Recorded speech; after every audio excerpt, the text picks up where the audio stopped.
जय श्री राम। मित्रों, भगवान प्रकट होने वाले थे। सारे देवता आकाश मंडल में आ गए। उस समय का वातावरण बहुत ही सुखमय और शांति प्रदान करने वाला बन गया था। सारे देवता आए, उनके दर्शन किए। चलिए आगे देखते हैं कथा के माध्यम से और क्या हो रहा है। सूर समूह विनती करी, पहुँचे निज निज धाम। जग निवास प्रभु प्रगटे, अखिल लोक विश्राम। देवताओं के समूह विनती करके अपने अपने लोक में जा पहुँचे। समस्त लोगों को शांति देने वाले जगदाधार प्रभु प्रकट हुए। भये प्रगट कृपाला, दीन दयाला, कौसल्या हितकारी। हर्षित महतारी, मुनि मनहारी, अद्भुत रूप विचारी। लोचन विरामा, तनु घन श्यामा, निज आयुध भुज चारी। भूषण बनमाला, नयन विशाला, शोभा सिंधु खरारी। दीनों पर दया करने वाले कौशल्या जी के हितकारी कृपालु प्रभु प्रकट हुए। मुनियों के मन को हरने वाले उनके अद्भुत रूप का विचार करके माता हर्ष से भर गई। नेत्रों को आनंद देने वाला मेघ के समान श्याम शरीर था। चारों भुजाओं में अपने खास आयुध धारण किए हुए थे। दिव्याभूषण और बनमाला पहने हुए थे। बड़े बड़े नेत्र थे। इस प्रकार शोभा के समुद्र तथा खर राक्षस को मारने वाले भगवान प्रकट हुए। कह दुई करे जोरी, स्तुति तोरी, केहि विधि करऊं अनंता। माया गुण ज्ञानातीत यमाना, वेद पुराण बनंता। करुणा सुख सागर, सब गुण आगर, जेहि गावई श्रुति संता।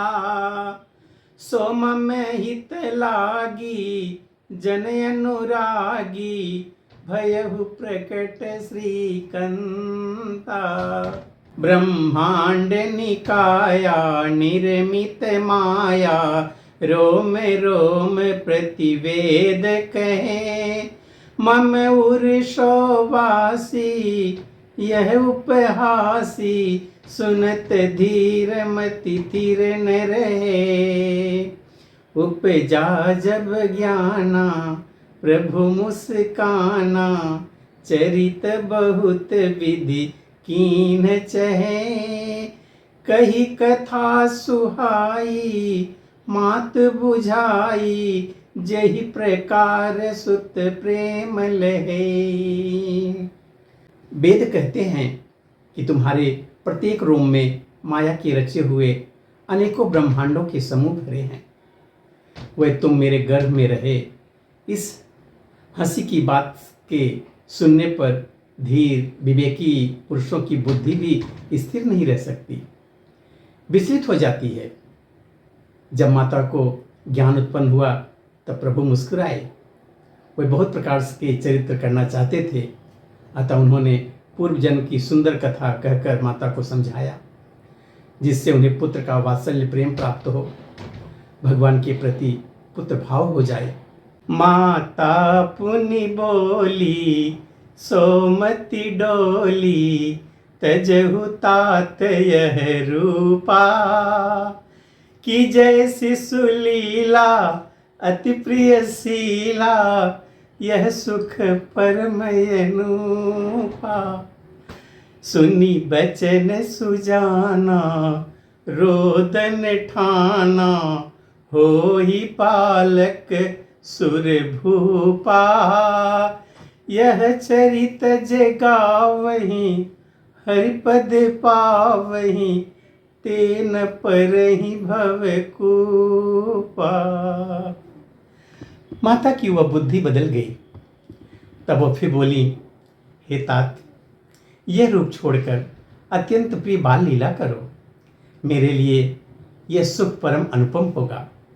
माता का यह वचन सुनकर देवताओं के स्वामी सुजान भगवान ने बालक होकर रोना शुरू कर दिया।